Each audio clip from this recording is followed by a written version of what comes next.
Today we're going to be making traditional Cornish pasties which can only contain beef, potatoes, onion, swede, and that is it. It's a really nice dish for this time of year. It's hearty enough to stand up to slightly chilly weather, but it's portable enough that you can take it on a spring walk. For the pastry, we've got strong bread flour, which produces a really nice robust pastry, and we're also going to use lard and a little bit of margarine, which makes it a little bit more pliable, and salt just to season and some water to bring it together. In the pasty, we've got beef skirt, which is really important for this dish. Go to a good butcher or bigger supermarkets might have it. It's got lots of flavour. And then we've got waxy potatoes, which won't fall apart in the cooking, swede, onion, and then we've just got a little bit of Cornish clotted cream to go on top, just to make it nice and rich. Then we've just got an egg to give them a lovely golden colour.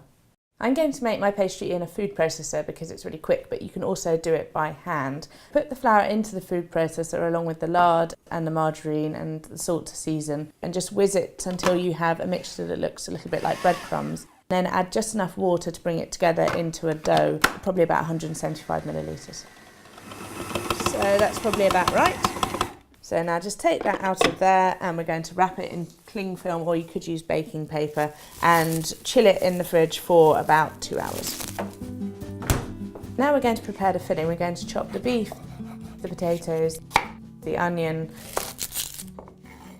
and the swede into roughly equal sized pieces. Because Cornish pasties don't have any herbs or spices in, do make sure to put lots of seasoning in, and then just toss it all together so it's nicely mixed.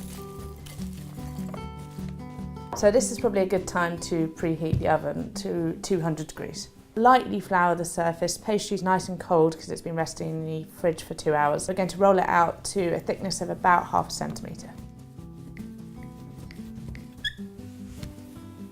Now we're ready to start cutting out the pasties. I'm going to use a plate of about the right size. Just take your plate, it's very simple, and cut round it.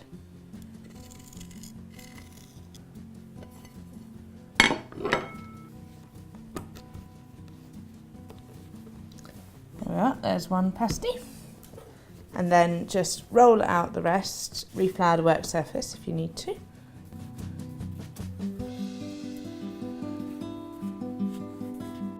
Now we're ready to fill the pasties, so get your meat and vegetable mixture and the egg, and we're going to make an egg wash with this.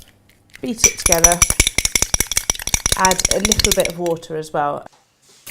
There we are. Take your circles of pastry. Just spoon the mixture into it. Don't overfill it because it's going to be really difficult for you then to close it and it might come open in the oven. You can also add a dollop of Cornish clotted cream or butter to the top of the pasties. It's optional, but I think it really does give a nice richness. Then to seal the pastry, we're just going to brush round the edges with some egg wash. Just go around the edge, fold two sides together and press. So it's nice and tight. At this point, if you're an experienced pasty maker, you can also do special crimping. I am an amateur at the crimping. I'll give it a go, but it's something that I think only comes with years of experience. So just twist the top between your thumb and forefinger just to make a sort of scallop edge. Another thing you could do is use the tines of a fork just to make a kind of standard pattern on the edge, which also looks quite pretty. Put your pasties on a lightly greased baking tray just so they don't stick. Then brush them with more of the egg wash. This is just to give them a really nice golden top. And then just cut a small hole in the top of each of them just to let the steam escape. And then they're ready to go in the oven.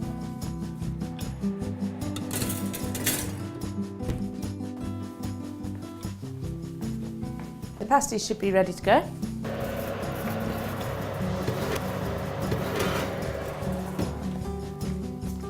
Wow, got a lovely golden colour.